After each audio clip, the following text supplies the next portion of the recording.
This is Pete Moore on Halo Talks NYC. It's been a while to get her booked on the show, but we now have Kim from Skōp, hailing from the South Bay of Los Angeles, my home area. We're finally doing a podcast together. We're going to talk about the future of connected fitness, preventative health, and an awesome new machine that you can have in your home, in your studio.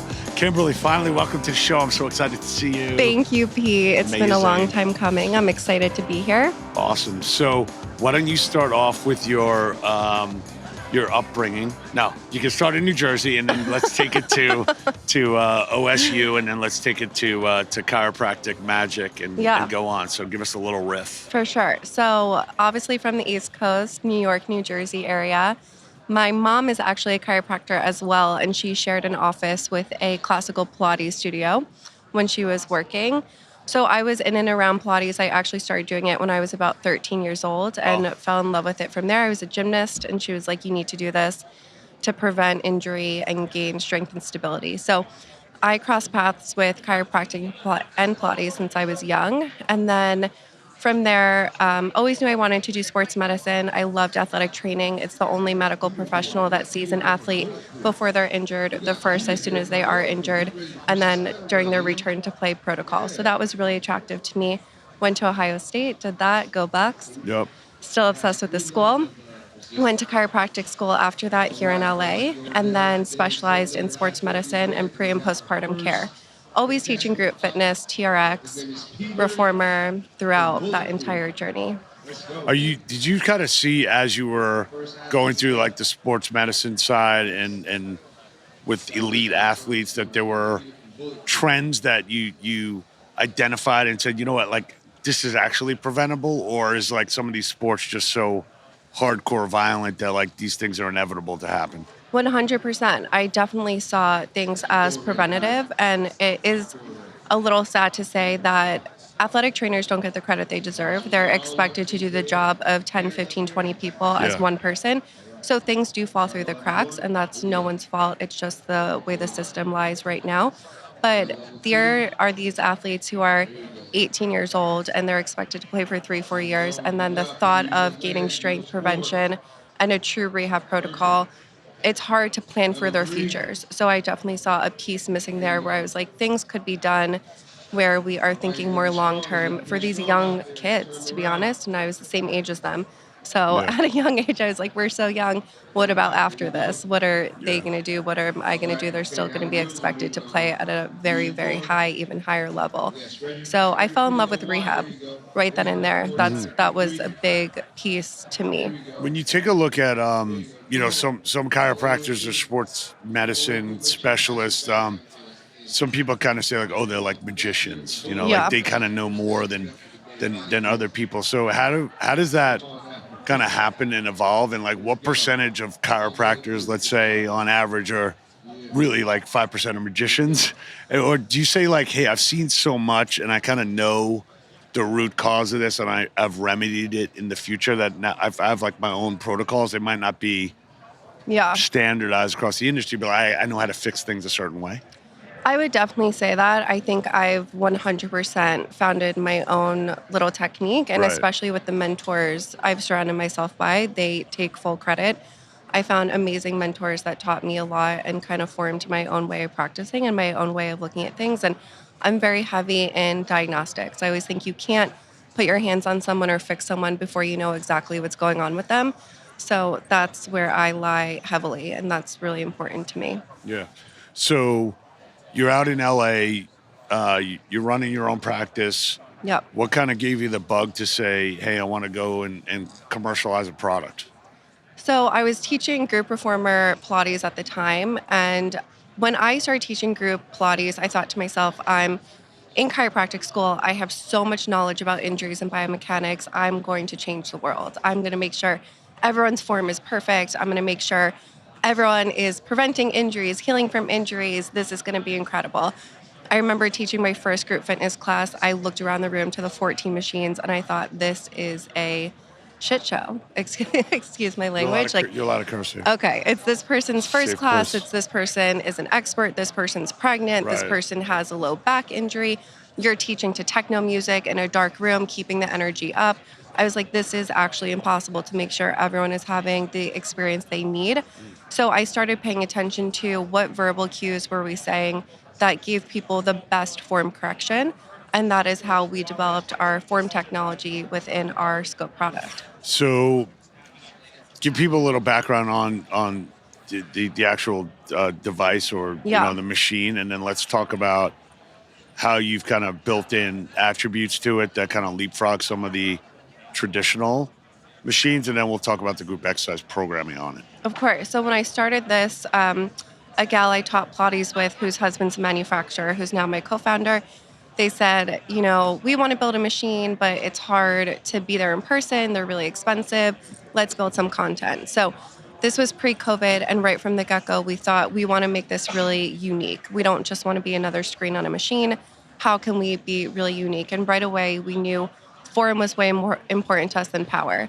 I don't care if you're number one on the leaderboard, if your form is shit and you are injured after, which takes you out of practice. We knew we were about healing from injury, preventing from injury, and longevity and wellness. That's always been at the forefront of our technology and at the forefront of our company. So we developed the form technology within our actual hardware that touches all of those basis points. And I don't even know if you know this yet, but we are doing a major shift into our launch, which is B2B. Is this breaking news? This is breaking news. No, flag this. The healthcare space. So we're launching physical therapy, rehab, wellness centers first in our B2B model, and then trickling into the direct consumer, more connected fitness route. Yeah, we talked about that initially, and I thought that's a path to go, is align with practitioners that are already established, and you can buy more than one product from a customer. For sure. Acquisition costs and volume. So and Pilates reformers are already in physical therapy offices. Pilates was actually founded as a rehabilitation tool for bedridden soldiers. So it's not a foreign concept. So it's a very Joseph organic Pilates thing. was basically like working for the army, or what was the deal? He took bedridden soldiers he got involved with, and he started tying resistance bands around the bedposts and having them do exercises in the supine lying position. So he took that, and then it evolved into rehab for professional ballet dancers, and that was kind of the big start of it. Gotcha. So you got a thriving chiropractic sports medicine practice. Mm-hmm. Decide now, hey, I'm going to become a connected fitness hardware and software entrepreneur. Yeah. To the people that are thinking about starting up a company, yeah, why don't you tell them like how that road has been, maybe some tips, or what would you tell your younger self? Hey, look, this is what the next 3 years is going to look like, with COVID, without COVID. Just like, what have you learned about the process and about yourself and as an entrepreneur? There's always a moment that flashes into my mind very strongly. And I was sitting in UNITA, which you've been with one of my advisors after just meeting her. She's an ex-Snap employee. She's a 3X founder herself, currently on a financial SaaS company. And she looked at me and said, there's going to be moments you are thinking to yourself, why am I doing this? Sure. And I'm crazy. And everyone thinks I'm crazy. And what is happening? How did I get here? And she said, just in those moments, remember how you feel today, how excited you are about it, how much you believe in it, how passionate you are about it. And I remember looking at her and thinking to myself, that's not me. Hard work can conquer all. And I'll never think this is too hard. And, I'm overconfident for this. And that was a humbling experience I think about. So it's hard. I mean, it's a roller coaster where the highs are highs and the lows are you're drowning underwater. But you're not alone. So it's good to talk about it. When I was started as an entrepreneur, I didn't expose to anybody how I was feeling, because I always thought it was a source of weakness. Yeah. And I always had to keep like this very positive, like someone's like, how's the company doing? Crushing it, man. Like, yeah, we're crushing it with like $6 in the bank account right now. Sure. And like, I'm waiting for this deal to close. Hopefully this wire comes in. You still see that. I mean, I have to remind myself, LinkedIn is just another social media page of good news. And right, exactly. Once you talk to those people, they're like, no, that's our one piece, but we've been struggling a lot. And I think it's important to have those conversations with other people. It's not all rainbows and butterflies. Yeah. Well, I think there's been definitely a magnetic shift towards like, hey, let's talk about how things are really going, and let's open up, and let's not view it as a weakness. Let's view it as being human. Absolutely. And entrepreneurs, if you're going to go on this roller coaster, you kind of don't even know how how much to fasten the seatbelt because it's going to flip and turn at Absolutely. all times, you know? You have no idea, but you have to remember, like, I just can't stop. I can't stop thinking about it because I just believe in our product so much. And I think it will, really disrupt the physical therapy sector, the Pilates sector. Mhm. There's not a single person I've ever met who I don't think could benefit from it. And that's where I keep my vision. Yeah. So let's talk about before we talk about the product. Let me just get some insights into one thing. In the venture capital community, in the private equity community, in like the diversity, equity, and inclusion, right? DEI. There's always talk about like, hey, we're going to fund women's run business. We're going to fund minority business. We're going to fund different types of people, except like the traditional people that might go Yeah, in and be like, oh, I went to business school with this guy and he's funding my company, and it's like absolutely. two white Jewish guys from the Northeast or something, right? Absolutely. But then when you get into the fundraising, you're like, man, I don't know where all this money is and versus where all this like marketing is. I feel like For there's a sure. lot of marketing and saying I want to do this, but I don't really see as much action being done on investors to say, hey, yeah, let's give more people opportunity, give more people capital. I guess it's all kind of who you know and who you meet, but that hasn't really democratized capital raising. Yeah. So maybe without naming names of people that you might have gone to that you're like, hold on a second, you want to invest in healthcare? You want to invest in medical? You want to invest in fitness? You want to invest in female entrepreneurs? Like, what box don't I check? Absolutely. I mean, that is the utmost reality of the situation. And that has definitely been my personal experience. And I think it was the second pitch I ever did. It was all men on the other side. I was pitching alone. And they basically said to me, you don't have a Harvard business degree, and you're lucky you have a male co founder who's older than you. And Oof. that was a humbling moment. But, that's their perspective. And I'm not, if they don't see the value in the boxes I check and the knowledge I bring, that's on them. You should have stood up and say, have you ever heard of the Ohio State University with THE in capital letters? I'm like, and just Harvard walk what? out of here, dude. Like, let me tell you all the inventions and innovations that have come out of Ohio State. There actually is like a big invention lab where they commercialize licenses from OSU. So I know. I would slap back at that pretty hard. For sure. Good. No, absolutely. And with that being said, there are certain females I've met within this space which are very eager to help other females in this space and connect other women and help other women. But even throughout women, I wouldn't say that's the majority. And throughout men, I wouldn't say that's the majority either. But any step in the right direction I'm willing to take. This may be much better than it was years ago before I entered into this field. And that's a win. We can just work on consistent improvement. That's all we can ask of ourselves and everyone else. Yeah. So I haven't come to the Clayton garage yet to check out the new device, but what's the status on the prototypes? What's the status on distribution? How do you feel about what the product in its current format? Yeah. The product in its current format, I think, is an even better product than I ever imagined it to be. Nice. And the technology that has advanced throughout time on what we're going to be able to deliver is still something I sit back and think, I can't believe this is going to be in an office. It's basically a biomechanics lab within a Pilates reformer that is so simple to use. Someone who's never been on a machine will see benefit in it. And that's really exciting to me. Of course, there's always work to be done, but we're super stoked about it. We're super stoked with the people who've been approaching us from the B2B side of it, who are really eager and hungry for a piece of equipment and a software like we're able to provide. So when you say that you're going into the B2B channel and you're going to allow other people to purchase 10, 12, 20 machines, they'll have their own programming. How are you thinking about, I want to control the programming because I know that the best way to use this versus like, look, I understand that there are chiropractors and group exercise instructors that maybe they'll get certified in how to use the machine. Yeah. But I also don't want to tell them everything because everyone's kind of is their own practitioner. So how do you think about controlling the content or give like positioning content. Yeah. There's a library, but also kind of freestyle if you know what you're doing. That's a very interesting question, and Thank you. I wanted to ask this of you. I've been waiting years. Like it's been on my mind. This question. No, I mean that's a phenomenal question because you want people to be able to use your product, but you want to keep the quality up, of course. And I'm just speaking the B2B contract we just signed. That's a huge contract recently. They're actually asking us to build out their training protocol as well as the rehab protocol.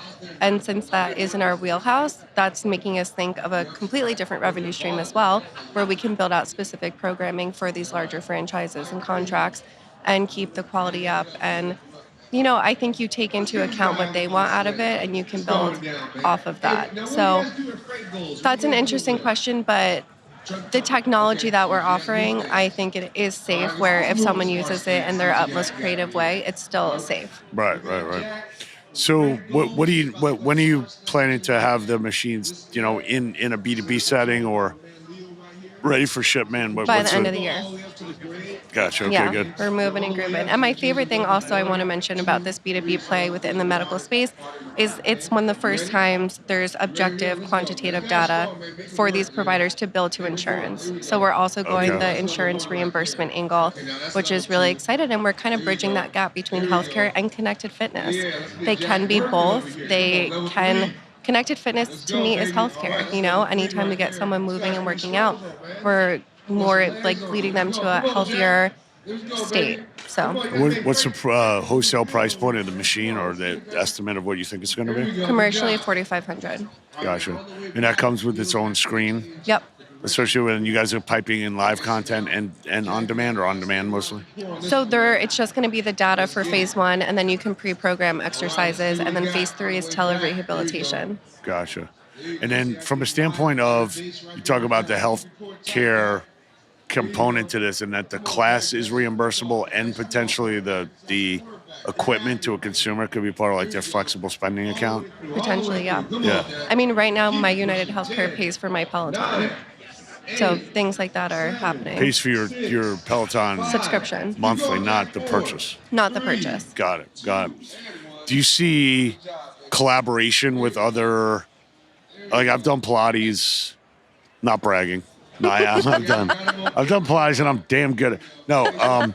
You can do Pilates like 3 days a week and get like completely sculpted and ripped, but you probably, I don't think I could do it 5 or 6 days a week. So do you kind of view as like, hey, this is like your core workout and like we're going to curate, some additional cardio or strength training around it? Or what does somebody need to? I mean, you can do it honestly 7 days a week. I wouldn't recommend the same format or class 7 days a week, but maybe your recovery day, you're taking a stretching class. Right. Your other recovery day, there's a guided meditation stretch class within the content. You're doing workout, you can do a cardio class, a lower body, upper body. There's a lot of different segments that work within this. But I mean, I get bored easily. I've never gotten bored with Pilates, but cardio health is also important. I'm never going to tell anyone this is the only thing they should ever do. Yeah. I actually like this most because it builds such a strong foundation to translate into other activities someone loves. If they love golfing, this creates a perfect foundation for that. Is that part of what your on demand is like? Hey, like a pre pickleball and a post pickleball workout? Because that's what I feel like people, they need like a next layer of like, I'll go on my Soul Cycle bike, which I adore as like a pet. Yeah. Pet store I go to is like my Soul Cycle class. Oh, I love it here. Those classes are not really conditioned. There's certain classes that are certain times and certain music, but it's not really geared towards. I do certain sports, and I wanted to now invest my time. Like right now, my back is killing me because I played pickleball and I hadn't played in a while, and I wish that I took 20 minutes before playing and 20 minutes after, and actually did like that somebody like you would say, like, this is what you need to do in order to condition these muscles and to like rehab these muscles so you don't feel like this when you're sitting at Ursa. That is exactly what we want to do. I feel like that doesn't really exist in a mass market standpoint. It's just a lot of stuff out there that you can't really find where it is. By the time you find it on YouTube or something, you're just exhausted and you don't have no idea what the quality is of it. For sure. You need a credible source, and that is something that makes me so excited to build this product. And also, this is an entry into people's homes. People say, how are you getting this into your house, right? A guy who maybe doesn't do Pilates often, you're not excited about it. You're like, I like doing other things. But now this is a credible piece where I can do my pre and post workout recovery for every single activity I love to do. And now I'm no longer in back pain. And that is how we fix the barrier to entry and maybe someone who's not a Pilates addict right now, but we can make that out of you, I promise. Awesome. So in closing here, you got any good quotes, or maybe like the tagline for the company, or what do you want people to take away here, and why they should partner up with you and call once the products are ready to ship? No tagline, but I just want people to be as passionate about it as I am, and anyone who shares that passion in longevity, rehab, prevention, healing, anything like that, come chat with me. I love having conversations like this about anything within healthcare. So awesome. All right. Well, you heard it first here. Breaking news. We'll be launching at the end of the year. Put it into your studios. It's affect millions of people, and it's this is part of your DNA, your mission, and your life's work. So we're excited to be on the ground floor of it. Yeah, thank you, and come see me once we get back for that post pickleball back pain. Yeah, and then I'll schedule the next interview for 24 months out. With your handler, Elaine. So funny. All right, good to see you. Okay, good work. Thank you. Love Thank it. you. Bye. Bye.